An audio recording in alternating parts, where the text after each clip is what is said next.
In today's news, Chile nationalizes their lithium, the film and music industries face scrutiny, and Joe Biden preps for a second run.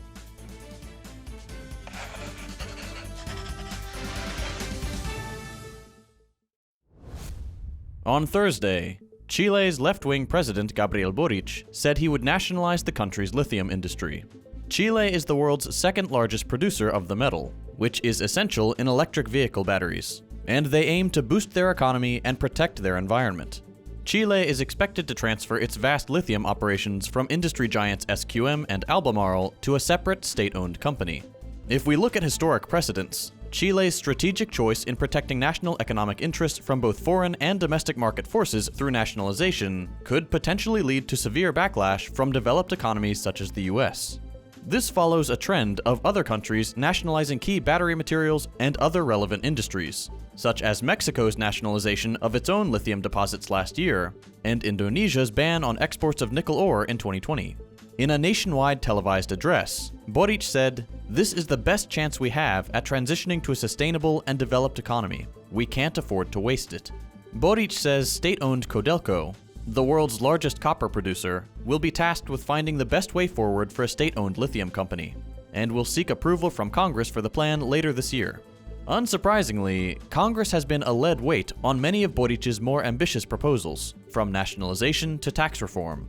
American foreign policy commentators have thus far called Boric financially irresponsible. But as of yet, there are no calls for his removal by American media, as happened with Salvador Allende, the democratically elected socialist leader of Chile in the early 70s, who was eventually deposed in a fascist coup backed by the US. In Sudan, diplomatic pressure is intensifying to end the fighting, which has left more than 300 people dead in the last week. The RSF says it has agreed to a 72-hour truce on humanitarian grounds. There was no immediate comment from the army. In media news, criminal charges have been dropped against Alec Baldwin over a fatal on-set shooting in October 2021. The Emmy Award-winning actor was charged with 2 counts of involuntary manslaughter during the filming of Rust in New Mexico, after firing a live round from one of the show's prop guns, striking and killing the cinematographer. It remains unclear what live rounds were doing on set, as modern films and TV only use blanks.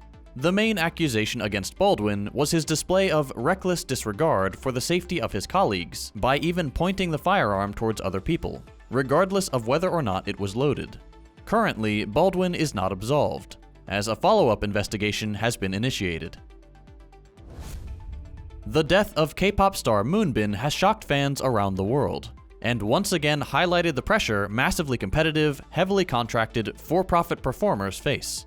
This follows a slew of deaths in the South Korean film and music industries, with young performers dying at alarming rates. Not all have been acknowledged as suicides, but the loss of Moonbin has renewed scrutiny on the highly competitive world of Korean show business.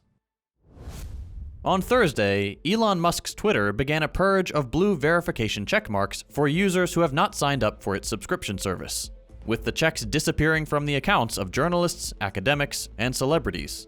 Most normal Twitter users, as well as public figures with genuine fears of impersonation, are dismayed by this change.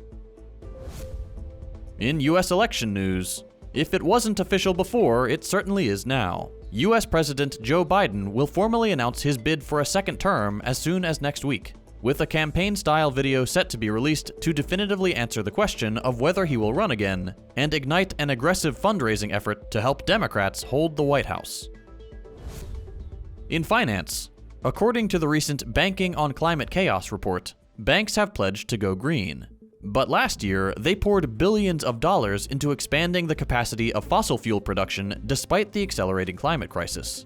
Banks provided $673 billion to finance the fossil fuel industry last year, even as the global oil and gas industry's profits jumped to $4 trillion in 2022, up from an average of $1.5 trillion in recent years. That's all for today. We'll be back on Monday with more news. If you missed them, be sure to check out our previous episodes by following the links on your screen. As always, you can support the show and get the news in text form a few hours early by becoming a patron at patreon.com/firstthought.